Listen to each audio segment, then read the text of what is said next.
everybody, and welcome to Economics with the Honorable David M. Walker.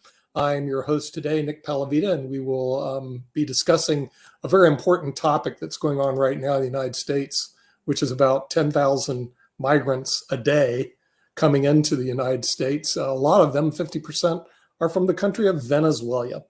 And with that, we have a whole panel here that we're going to introduce, along with the Honorable David M. Walker, to get their comments. So first of all, I'll go to the panel who showed up, a person who's a member of the Mega Society, which is the society above Mensa, which no one knows about. Also a former writer for Jimmy Kimmel Live, Rick Rosner. Good to have you here. Maybe some smart guy can help us with this migrant problem. We'll love to hear from what you have to say.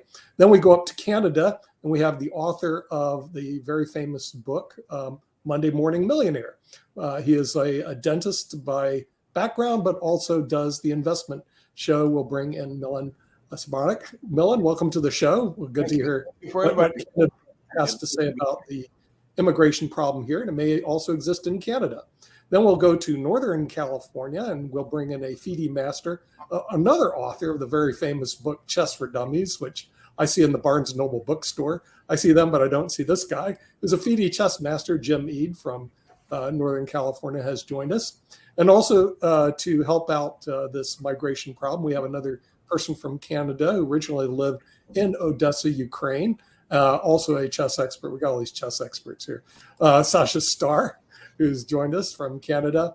And then the former Comptroller General of the United States of America, the only person from the Washington, D.C. area, representing the Tower of Power. Let's bring in the Honorable David M. Walker. David, you see the panel here. There are not a bunch of dummies here. I got a bunch of smart guys on the panel, but we have a real big problem that we have to deal with today called Venezuela, and of course our policy with Latin America. Right now we're looking at migrants coming into the United States at the rate of 10,000 per day. This is not a small problem. It will grow dramatically. And what we need to know is, what are we going to do? As Mr. Wonderful would say on Shark Tank, okay, 10,000 people are coming in a day. What are you going to do? So David, we'll start with you, former Comptroller General of the United States. Any ideas? Well, I think several of you could probably beat me in chess, although I do know how to play chess. But in any event, let's start off with the overall topic and then lead into this, and that is fragile states. Used to be called failed states. And every year there's a ranking of countries on whether or not they are deemed to be fragile states by the Fund for Peace. And there's several criteria. The criteria are cohesion within the country, economic, political, social, and certain cross-cutting factors. Interestingly, they're almost all short-term immediate factors, and they don't consider something that we talk about from time to time, which is long-term sustainability, including fiscal sustainability. When you look at the rankings, overall, the 5 worst countries in the world are Somalia, Yemen, South Sudan, Democratic Republic of Congo, and Syria. Not a real surprise. A lot of countries in Africa are on this list. When you look at the best, Norway's the best, Iceland, Finland, New Zealand, and Switzerland. And we've talked about Switzerland from time to time about how they have their act together from a financial standpoint. If you look at Latin America, you'll find that there's one country that is not deemed to be Latin because it's a French influence, and that's Haiti. Haiti is the worst. It's ranked number 10. And by the way, number 1 is the worst. So if you're number 10, you're in the bottom 10, not really the top 10. And Venezuela is number 29. So of all the countries in traditional Latin America, Venezuela is rated the worst. And in fact, it's rated worse than North Korea, Iran, and several other countries. So that's where we're at. And, obviously they have problems of multiple dimensions. They have problems with regard to their political situation. They have problems with regard to their economic situation. They have problems with regard to the growing gaps between the haves and the have-nots, et cetera. And by the way, let me add, the United States is number 141 out of 179. So we're not exactly a shining star in this regard. And let me just now transition quickly. We got two issues going on at the border, the southern border. Number one, the border is not secure. And anybody who tells you that the border is secure is either ignorant, a liar, or both. Just today, 10 minutes before I came on this show, they said we hit a record of daily crossings within the last 24 hours. And that's just the people that we know about, not the people that are the so-called getaways. In addition, Venezuela, you're correct, at the present point in time is number one with regard to people coming here. And that's likely to continue to be the case because the president just basically provided people from Venezuela with special relief to be able to say that they can get expedited consideration for work permits here.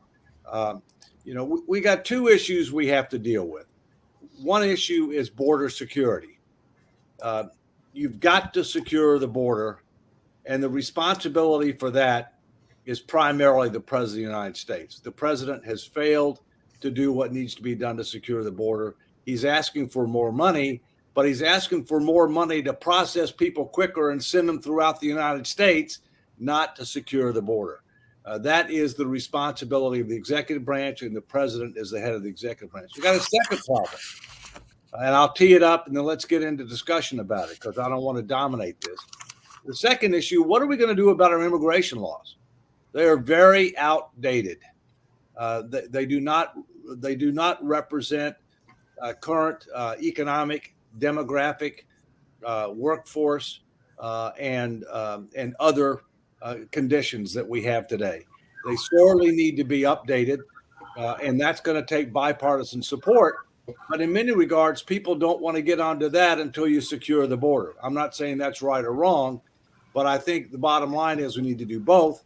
Securing the border is the president's responsibility. Immigration reform is a combination of the Congress and the president. They both have to come together to get it done. And they have to do something that they normally don't like to do. And it's not a bad word, although sometimes think it's a bad word. It's called compromise. So if you watch the news channels, they often say at the last time we had immigration reform was under Reagan, almost 40 years ago. It's also the last time we had Social Security reform. And, each party has their issues that they, I'm a liberal. So like I get annoyed with the Republicans who won't vote to compromise because they love having immigration to yell about. But really it's both sides not being able to, being gridlocked. Yeah, Mark, Jim. Yeah, I agree with the emphasis on compromise. And the thing is Reagan would have a beer with Tip O'Neill, and so you worked across the aisle. And when Newt Gingrich took out his contract on America, that just meant there was no more compromise, no more working across the aisle. And that's what we've seen. And we've seen paralysis in the government. One issue I would take with the setup, Dave, you did a great job, I thought.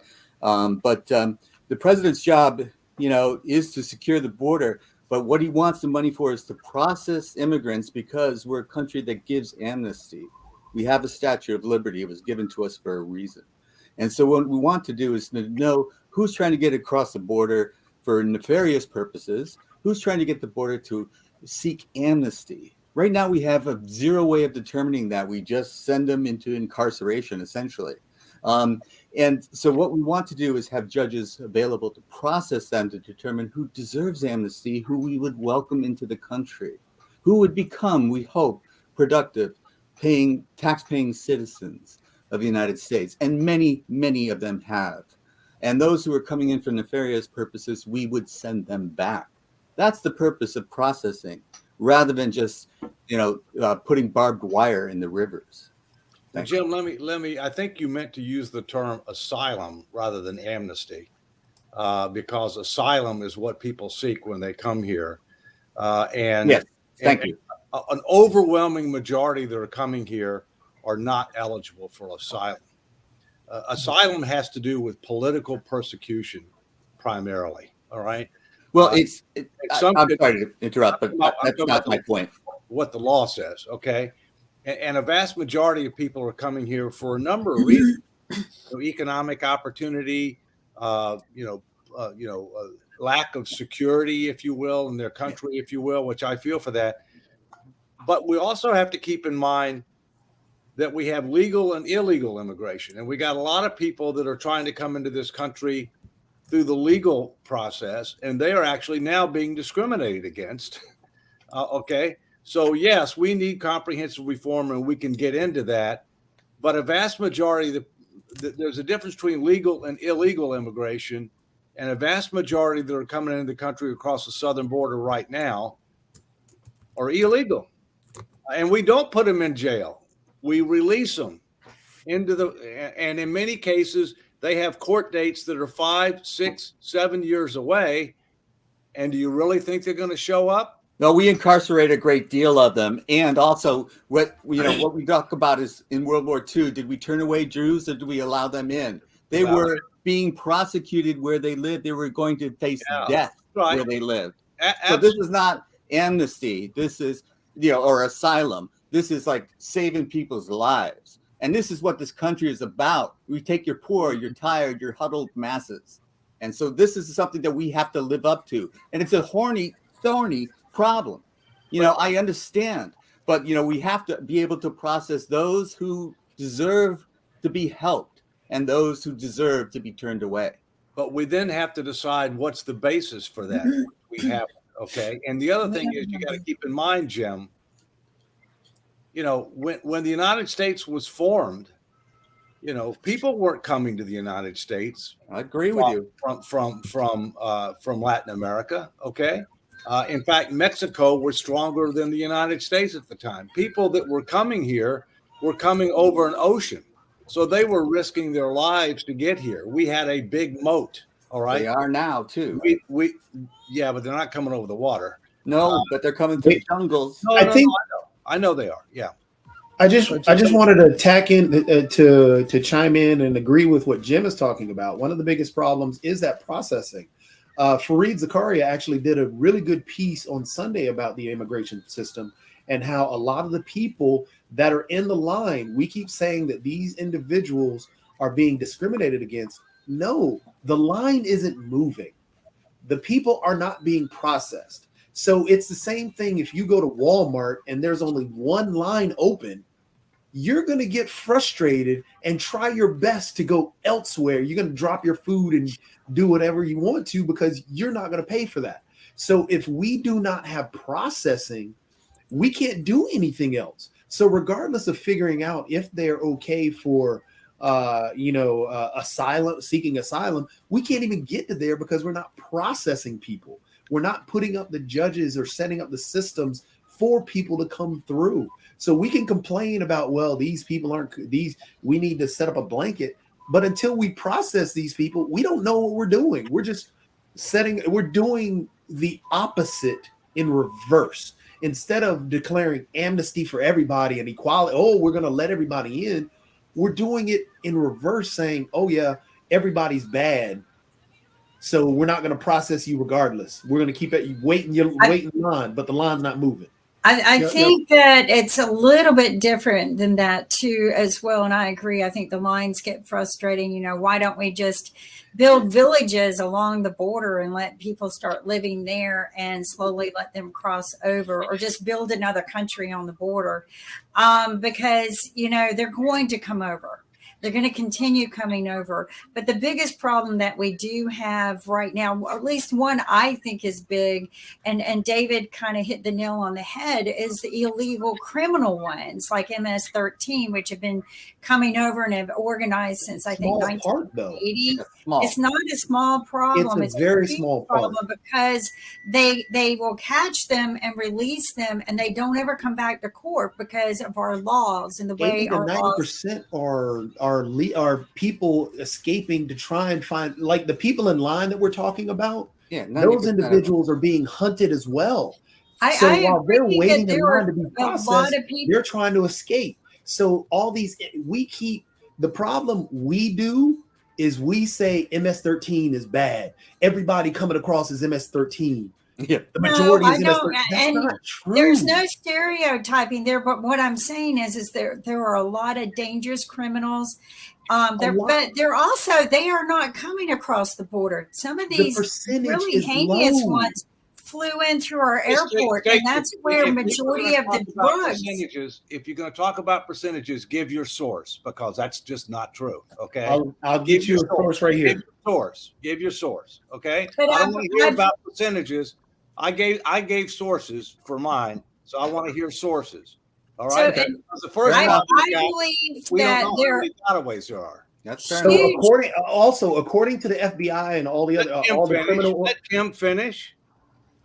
I truly believe that a large number do come over for criminal reasons. And again, I want to state very strong right now, it's not just across the borders. They're coming in through our airports. They are smuggling drugs through our airports, and not just on human bodies. They have, made deals with people who just literally turn their heads and let them, move things through on carts and things like that. That we have caught so many, but we still do not incarcerate them or do anything with them because we have this stupid catch and release program that says they have rights. And that's where I think our laws need to change first. Our laws need to change that they don't have rights. If they are over here first illegally, and if they already started a criminal record, then they have no rights. They stay in jail, potentially get shipped back. But the problem is when you ship them back, the crime gets worse, just like domestic violence. So according to the National Gang Center, the gang member migration, gang activity, gang member migration, 12%. Gang activity, no gang member migration, 6.8%. No gang activity, no gang member migration, 81%. But that's just never what heard they of that can group. count. There's a lot that they don't So count. you asked for the source, and now you're saying, well, that's just what they can No, count. I agree, That but doesn't count getaways. Now that's you're what just I'm making up saying. stuff. Give me, as you said, Dave, give me your source I'll do on it. the getaway stuff. Why don't you go to the Homeland border? Security.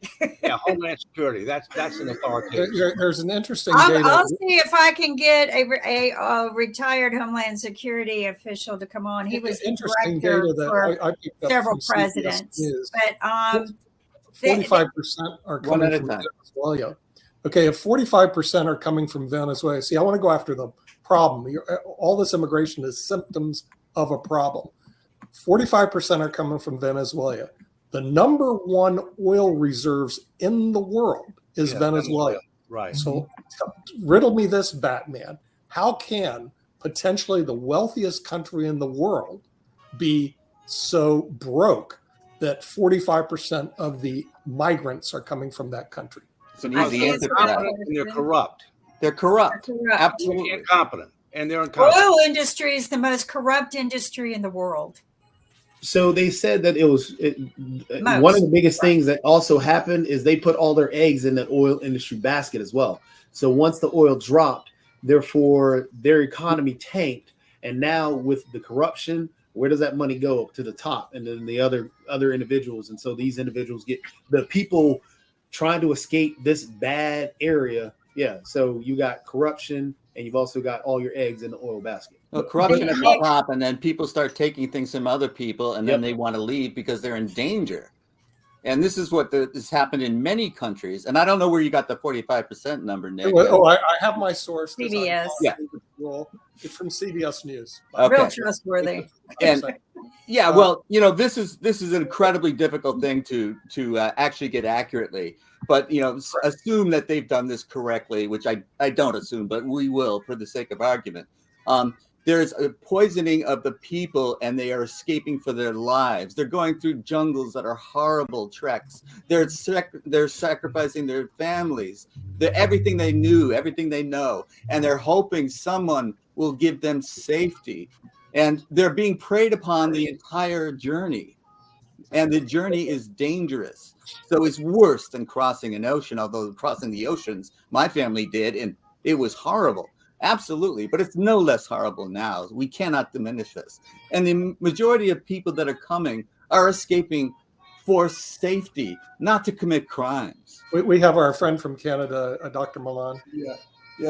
Allow me to make a couple of comments here. First of all, a small aside here. A lawyer friend of mine says he's got 6 dictionaries in his office, and the word compromise is scratched out of all of these. That doesn't apply to what I have to say. Yes, sources are important. When I was 6 years old, my mother taught me always to quote sources. So my source about what I'm about to say here is the Digital Library of Academic Journals. That's as reliable a source as exists. And that source claims that 50% of farm workers in California are illegal. California agriculture is bigger than Canada's agriculture. And 50% of the people working there are illegal. California agriculture could not exist without illegal immigrants. I've said what I had to say. That gives us a different perspective on the issue. Good point. Well, I think we need to segment it, but let me give you some data from the Department of Homeland Security. Border crossings for known people, where they actually know who they encountered the people. So border encounters are up 5 times from 2000. 5 times. Now, that does not count gotaways, which are over 1 million. We have no idea who those people are. We have no idea where they came from. We have no idea whether they're criminals. We have no idea whether they're part of MS-13 or whatever. I think one of the things we have to understand is we talk about lines. Well, there's 2 lines. There's a line for legals and there's a line for illegals. All right. And yes, we don't have enough judges and all to be able to process that, but you don't treat illegals the same as you treat legals. The other issue that you have is we have to define on what basis we're going to allow people to legally immigrate into this country. If we're going to say it's going to be a basis other than current law is asylum. If you're all right, and there's a process, and most of these people that are coming across do not qualify for asylum under the current definition. Maybe we ought to revise the definition, but under the current definition, they don't. The other thing we have to keep in mind, there's a difference between temporary work permits, which Jim, what you talk about, Milan, what you talk about, we ought to be giving a lot more temporary work permits, absolutely, positively, because in certain areas like agriculture in the summer with cutting grass and lawn care, we need a lot of people. We need a lot of people, and most of those people, quite frankly, tend to go back off season. So we ought to be much, much, much more generous about temporary work permits than we are right now. And the second thing we have to do is we have to decide, well, what's the difference between being able to get into the country legally and being able to stay here for a period of time to work full-time or whatever, full-time, okay, and get a green card versus what's the basis under which you can come here and have a pathway to citizenship. And there clearly ought to be a higher bar for a pathway to citizenship, than just being able to stay here, if you will. Because even one of the reasons, Frank, I'm an independent, okay? I don't like either political party. But one of the reasons that Hispanics are moving more towards Republicans is that they're ticked off that they stood in the real line, did what they had to do, waited, and now you've got these millions of people that are coming across, that are being given preferential treatment, and we haven't even talked about the financial burdens that this is placing, and the security implications that this is placing. Last thing, look, I think we need border security and immigration reform. And I think the immigration reform is a combination of much more generous on temporary work visas, redefine what asylum means, separate the pathway to legal status from the last pathway to citizenship. And one of the reasons that we've been stuck is because, as was mentioned, in the 80s, the last time we did immigration reform, there was supposed to be a trade-off.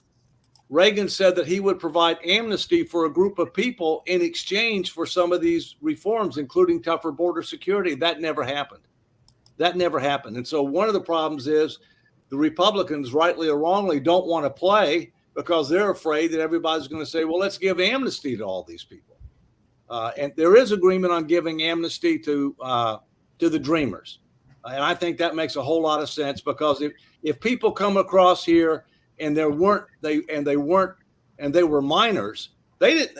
I mean, they're doing what their parents wanted them to do. I mean, they're not, they weren't the ones breaking the law. It was the parents who were breaking the law. So the Dreamers definitely deserve a pathway to citizenship, and probably others too. But I'll leave it at that. Go ahead. Dave, just a quick question for you. A couple of questions came to my mind as you were talking, and all along those lines. And one of them is there is corporate responsibility as well. So I'd love to hear your thoughts about that, because even to what Milan was talking about, there are a number of corporations that are major corporations in the United States that are bending the rules for their own gain, and they are allowing folks to come in from other countries, and there is no consequences for those corporations, whether that's the farm corporations. I think somebody mentioned, it might have been Kim, the planes. I've not heard anybody really trying to regulate what the planes are doing when they're going back and forth. And actually, Mexico just recently did an agreement, and what they were talking about was the rail system. So whether it's the rail system in Mexico or the rail system in the United States, I'm imagining these people are coming across without anybody checking the rail. So it's like almost like the old hobo system and all in that space. So what do we do about the corporate disparity that goes on? Because I think a lot of the migrants are pigeonholed in a very negative standpoint, and we're not looking at the corporate allies that are helping them in that process. And then the second question, and I'd love to hear answers to both of them, is I'm going to use the Caribbean nations as an example. There is a disparity that exists in the way we treat our immigrants. There are two Caribbean nations, Cuba and Haiti, and I can guarantee you that Cubans get in a lot quicker than Haiti, and I think part of that is because of our perception of them as allies and some racial aspects as well. But I'd love to hear your thoughts around that, because both of those, I think, are valid concerns. Well, first, employers in the United States are not supposed to hire illegals. It's against the law. All right. It's not enforced. And coming back to what Jim said before, if half of the farm workers in California are illegal, they ought to be legal, but they ought to be legal through work permits. I mean, that's ridiculous. Okay. I mean, we ought to take care of it. Secondly, there's a fundamental difference between, arguably, between Cuba and Haiti. I think both, Haiti more of a failed state than Cuba is. Cuba is a failed state, but there's a language difference, all right? And Haiti basically is anarchy, whereas Cuba is communist. And maybe for some reason people feel that, because they're communist, that they ought to get, from a political persecution standpoint, they ought to be a higher priority. We also have historically a lot of Cuban immigrants to the United States, especially in Florida. I used to live in Florida. I used to live in Miami, Coral Gables, and in fact, most of the business leaders and the current mayor of Miami and one of the U.S. senators from Miami are Cuban immigrants. I'm not saying it's right or wrong. I'm just telling you what I think's going on. Yeah, Rick. Jim's had his hand up, and then I'll go after Jim. Okay. Thank you, Rick. Now, you moderate it, Nick. You moderate it. I'm just finding where Hollywood squares here. Okay. Yeah. Jim, you're up. Okay, thanks. There's a couple of things we haven't mentioned here that are very important, and this isn't a problem just for the United States. This is a global problem. Immigrants are leaving other countries where are failed states, essentially, if we want to use that term, and they're coming into countries that they hope to find some hope. And this is going on in Germany, Sweden, you name the country that's stable. Their borders are being pressed. There's no question about it. The tragedies that are happening in the Mediterranean are just heartbreaking. So this is a problem that is global in nature. But I think the United States could be a leader. And we haven't stepped up to the plate. I think I'm very sympathetic to the arguments that Dave is making. We need to have compromise, and we need to be both humane and honorable in what we agreed to do. And there's another thing that we haven't talked about that is a possibility, is help the Latin American countries. Help them keep people on their borders. You know, we've had an adversarial relationship with Mexico trying to get this kind of cooperation, but why not start with Venezuela and work our way up to Mexico? Help Guatemala, which I know people that have been refugees from Guatemala that are legal here now, and they tell a horrific story. So, you know, and Nigeria, these are Nicaragua, sorry. Nicaragua, yeah. Yeah, thank you. And so these are the types of things. And yeah, we talk about workers in California as illegals. These are seasonal workers, and even the ones that they come and they do the work that no one else would do and go back. And so why not give them a card or some status? It's absolutely it's not rocket science. This is an easy solution. The last thing I want to say before I yield is that you know, I know a lot of illegals here that have come here from those countries in California. You might not get to see them in Northern Carolina like I do, but man, they help their families back home. They're so grateful to be here. When the countries south of us function well, or we function badly, immigration goes down. After the crash of 2008, we had a net loss of 1 million undocumented aliens. Everybody went home because the U.S. economy was stinky. So if we can work with South and Central America to help fix their countries, people will stay home. But all you have to do is look at a map to see that even if we do that, we're still screwed because all of Central America is all these skinny little countries that are like 100 miles across. And with climate change, there's going to be huge disruption in these countries that are mostly coastal. Climate change is already screwing up Panama, where they have to divert water to make the locks on the canal even function correctly. So, Milan. Yeah, okay. A comment I have to make, a definition of a failed state. A successful state, by definition, is one where only the state can use force to enforce its objectives. By that definition, the United States is a failed state. Think about it. That's good to have that comment from Canada. Jatovi, you're up. Well, I was just going to chime in on the one thing that Rick touched on that is going to exacerbate the situation is that climate change. I mean, we can work towards, which one thing we're not working towards is, yes, fixing the symptoms or fixing the actual problem. The immigration is a symptom, and we're not dealing with that. But climate change is going to exacerbate all these symptoms. It's a problem within itself. So more people are going to migrate north just to get out of these problems and get away from, as Rick pointed out, the coastal cities. Also, one of the things that I think could help us, because as we get into a tete-a-tete over, illegals and, they're criminals. And as I pointed out earlier, I mean, most of them aren't criminals. I mean, according to the actual data coming off of the what's this site? The Customs and Border Protection, there were 280 or 2 million, almost 3 million encounters that law enforcement dealt with, and only 564 of those encounters were gang affiliated.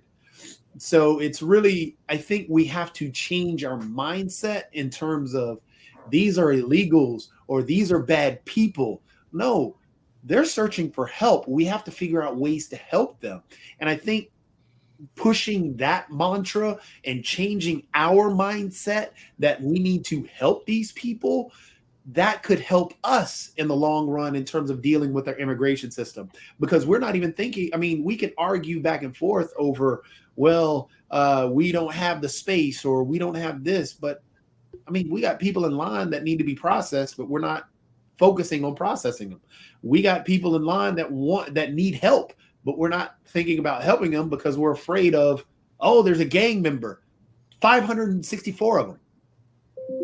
Whoa, there's a boogeyman that could be out there. Okay, yeah, but that's in everything. From Canada. Okay, I was listening very carefully to everything what was said so far. Why wouldn't we split this issue of immigration into at least three different categories? One is economic, another one is legal, and the third one is logistical, like processing and so on. Since this is an economic show, I would like to discuss, first of all, of course, economic situation with this immigration. Is economically, forget about the all other issues, is economically immigration in the large numbers is viable economically only for United States, or it is not? This is the main issue, and I would like everybody is answering what they believe it's true. My point of view is tremendously viable for United States to have as many immigrants from all over the world, not only Latin America, because that what creates more jobs, more consumptions, economic activities. These people are very seldom, even like on my experience in Canada, very seldom they're going on welfare or some other government assistance. No, they're working like jobs like cleaning, like just almost any job that Canadians or perhaps Americans won't even consider. They will got their government check and some coupons to get some cheap food or free food or whatever it might be. So the economic aspect of it definitely in my view is to consider not only get these immigrants what they're now waiting, but even increase that number tremendously.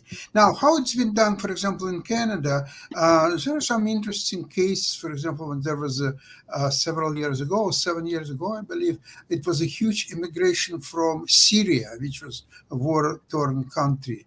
And what Canada developed is a model where they separated Syrians who wanted to come to Canada into several distinct groups. For example, there were very large portion of them were Armenians. They were ethnic Armenians, but who were Syria nationals.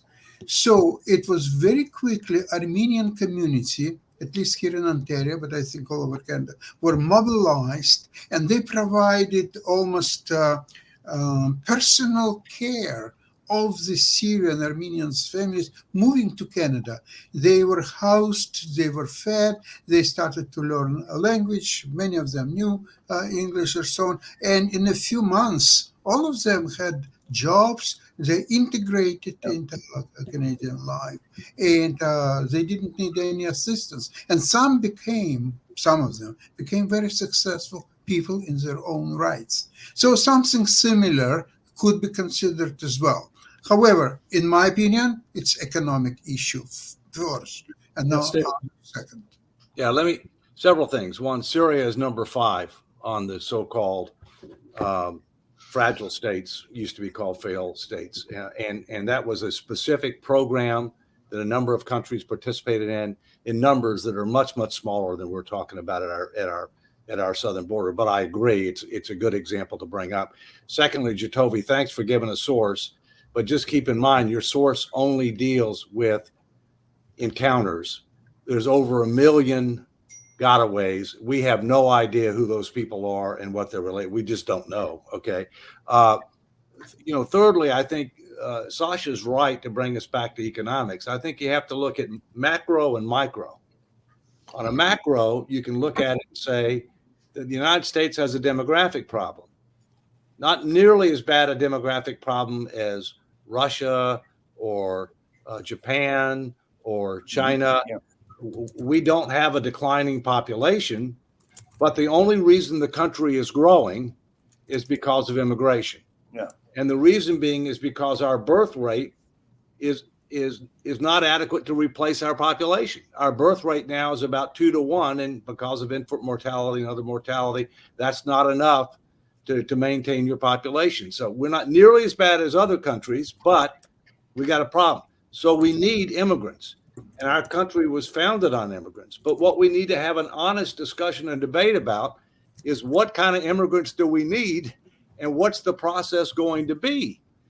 For example, to the extent that we're getting immigrants that can help our demographic challenge, that can address some of the needs that we have that Americans aren't willing to fill. One example is what Jim said with regard to agriculture, and then seasonal things, like in the summer with regard to lawn work. That's great. Okay. But on the other hand, we have to also recognize that the world is now in a global economic Olympics. There is a global competition, and that many of our other Western nations have started to change their immigration policy to focus on skills and knowledge. Mhm. What type of skills and knowledge do we need in order to be able to grow the economy, in order to be able to not only grow the economy, but provide more opportunity and better standard of living, et cetera. And one of the biggest problems that we have right now from an economic standpoint in the U.S., we've got a very low unemployment rate, but we have a very high labor force. Our labor force participation rate is not as good as it should be. And we have twice as many jobs available than people looking for jobs. And the reason that that's the case is there is a skills gap. There's a gap between the kinds of skills and knowledge that we need in the current economy, which is going to grow, and the kind of skills and knowledge that we have. And to address that, that's a combination of education and immigration policy. I mean, both of those things have to be able to be addressed in order to fill it. And Sasha, thank you for bringing us back to economics. Off of what And Dave said, agree that it should be an economic situation, but the reason why that there will be a skill gap and there'll be a big decline in medical professional care in the United States is because of the stupid program we have for education, and all of our students that graduate have so much debt they can't afford to work anymore. They can't even afford to live or have a house or have a car. And with the interest rates soaring as high as they are because somebody said we got to get the economy under control, all you're doing is punishing the hardworking laborers. You're not helping them. And you're not helping the graduates who have a huge student debt on their back already. And I know this because I try to work with them as much as I can and help as many as I can. But we're not going to have enough doctors. We're not going to have enough skilled laborers because we have ran that into the ground. In fact, everywhere I go, I have parents going, don't let your kids go to college. Yeah. Don't let them go to college. Don't encourage them to go to college. This is what our country has become. But it's okay for foreign students to come over here and get a free education, and then they're affordable to hire.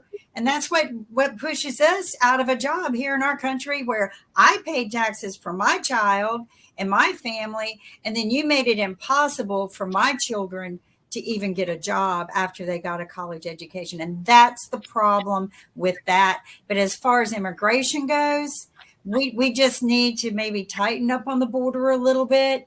We do need those people because we have a lot of lazy Americans who will not work, and we need to fill some of those jobs. I can't even go to my favorite restaurant on Monday through Wednesday now because they don't have enough employees. So and they close Monday through Wednesday. Eventually, they'll probably shut down completely. And they've been around for 50 years until now. So we have a problem, a huge economical problem.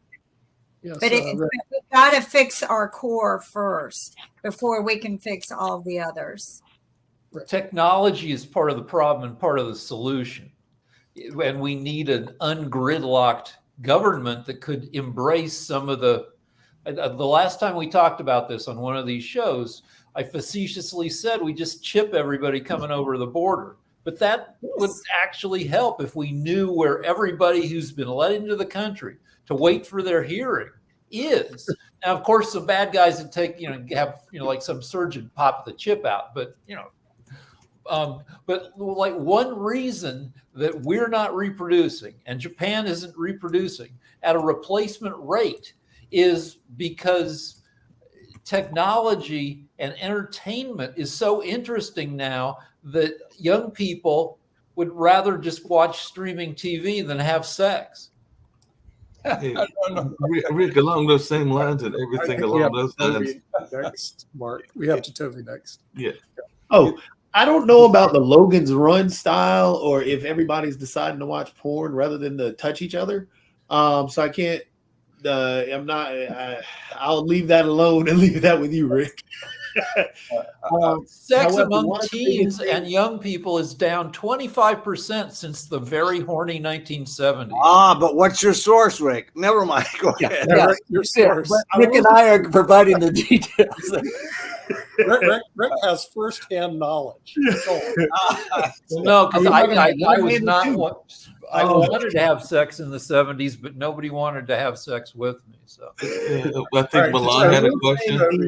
I will say that Jacoby, Jim touched on the issue that I think is really a problem when you're talking about education or that higher education, and the complaint, Kim, I think that you had saying, well, these individuals are getting the free institution and we're not doing.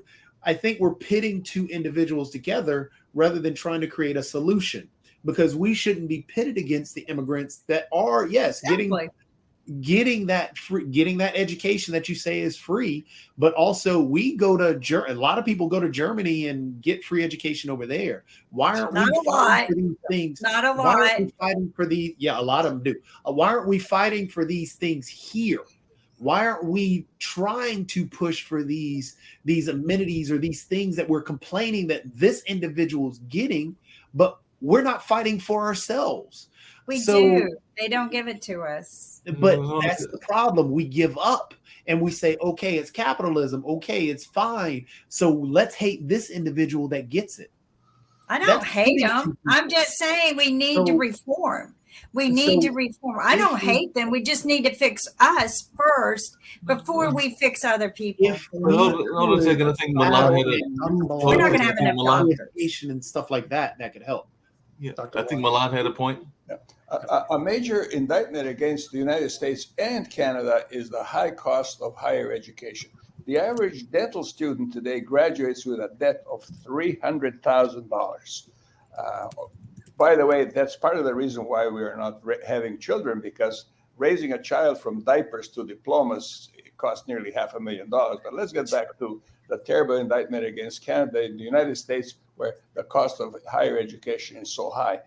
All the Scandinavian countries educate their people, their students, at the expense of the government. Now, educated people wind up earning more and paying more in income taxes, and it's a great investment for the countries that educate them at the cost of the government. Germany does, all the Scandinavian countries do, the communist country does, Cuba does. Cuba is a poor country. You can get a free education over there. Why are our students paying such a high cost for education? we have to fix that. At the end of the 50s, we had a national freakout when Russia put a satellite in orbit. And for the next 10, 20 years, we had a huge push for education, especially science education. And we've been reaping the benefits of that for the past 40 years. And we need to have a similar push. And the US has 4% of the world's population. We've benefited from having the best of the remaining 96% of the world coming over here, getting educated, liking the American lifestyle and staying here.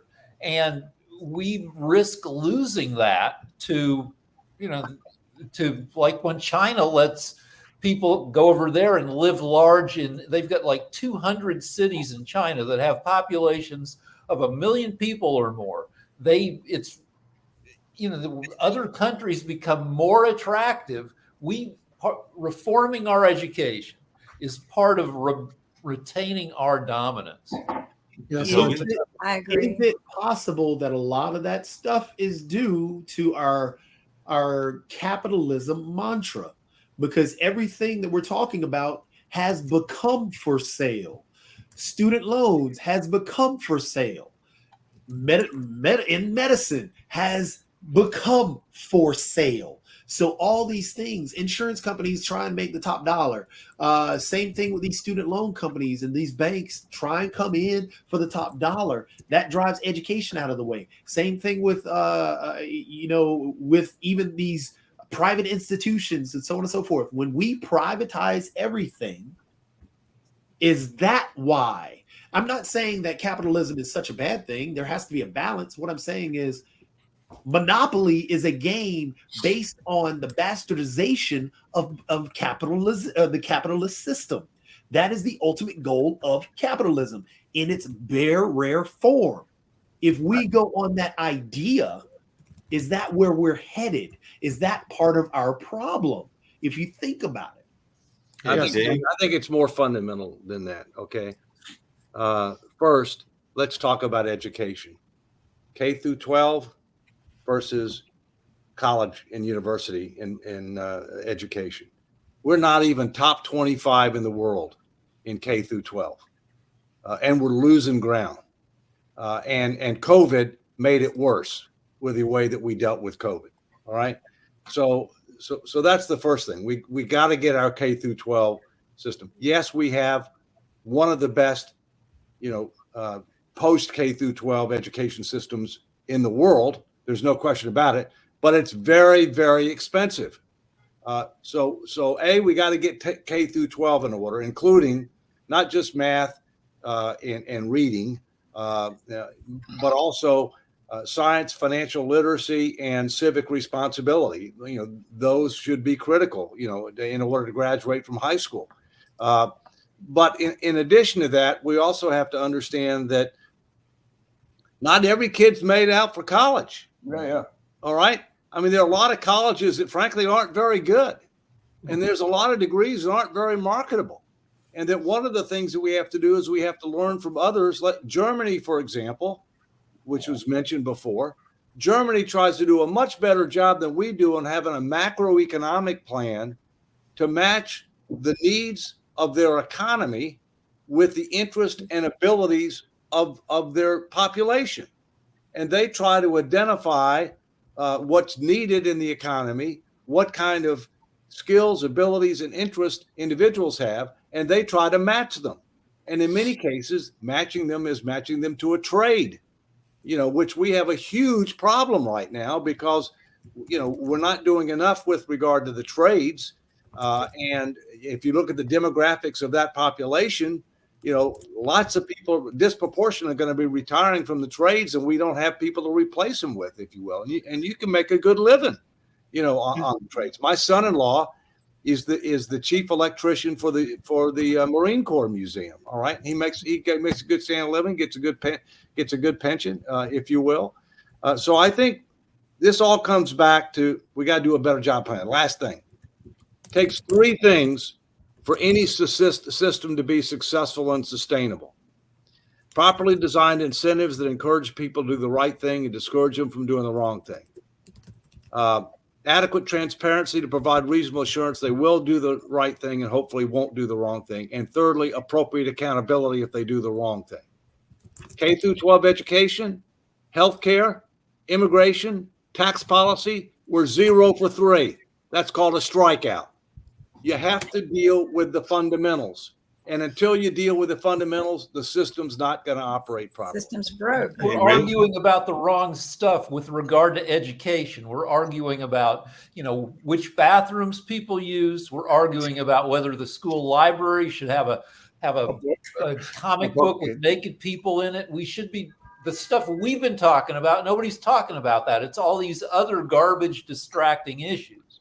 Right. Sasha.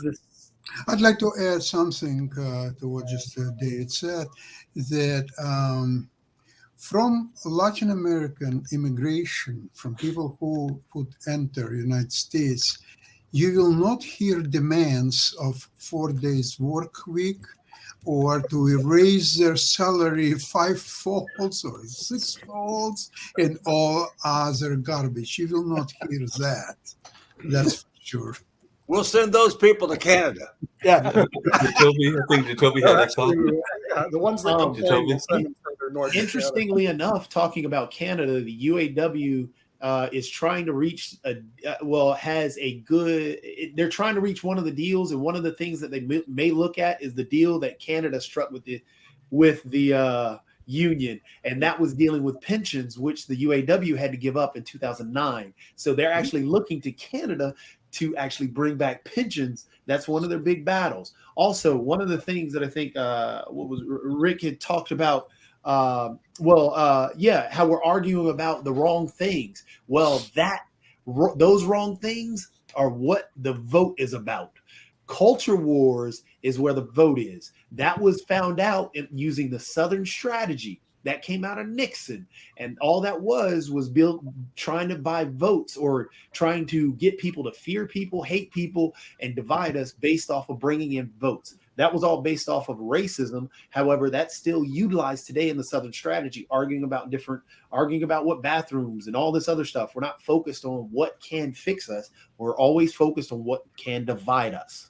Hey, Rick, Good one. Nick, I know we're winding down, but just to end on a light note and everything. By the way, I'm speaking from the barrio. That is the nickname for the apartment complexes that I am in, because they are a large portion of the Hispanic population lives here as well. And I want to say most of our management is Latin American as well. So definitely, even though I usually come in and don't say that, but yes, I'm actually seeing a lot of immigrants, and I don't know their status. I don't know whether they're actually legal or not legal, because I just know that I have to go pay them my rent and make sure that I am keeping up with my rent and all in that space. And I don't ask them whether they are illegal or not, and all along those lines. But it is a large population here in this particular apartment complex that is made up of the Latin population. And my brother actually told me that when I first moved here about 5 years ago. He's like, "You're moving into the barrio." I was like, "I didn't even know that that's where I was moving," and all in that space. But definitely, like I said, I don't sit there and try to figure out whether they're illegal or not illegal. But I was getting ready to ask two quick questions that I know we're ending, so maybe we'll get to them next week. One is, you're talking about jobs that aren't that important. I'm thinking some people would say archaeology isn't that important, but that's actually how we find out a lot about history and all in that space. So maybe that is a job that might be deemed as unimportant, but it might actually have some consequences. And then the elephant in the room that we haven't gotten to is, I wonder how much we would be concerned about the population of immigrants if they were coming from, say, Finland instead of Latin America, because that is something that we have not raised in this conversation. And I would wonder if we'd be having as much of the issues if they were coming from Finland or Russia or some of the other European countries versus coming from Latin America. Just asking the question. And it's time to wrap. Thank you very much for joining us today. And we look forward to seeing you next week on Economics with David Walker. Great job, David. Have a good week. That was a Great good job. discussion, guys. Everybody, good job. Bye-bye.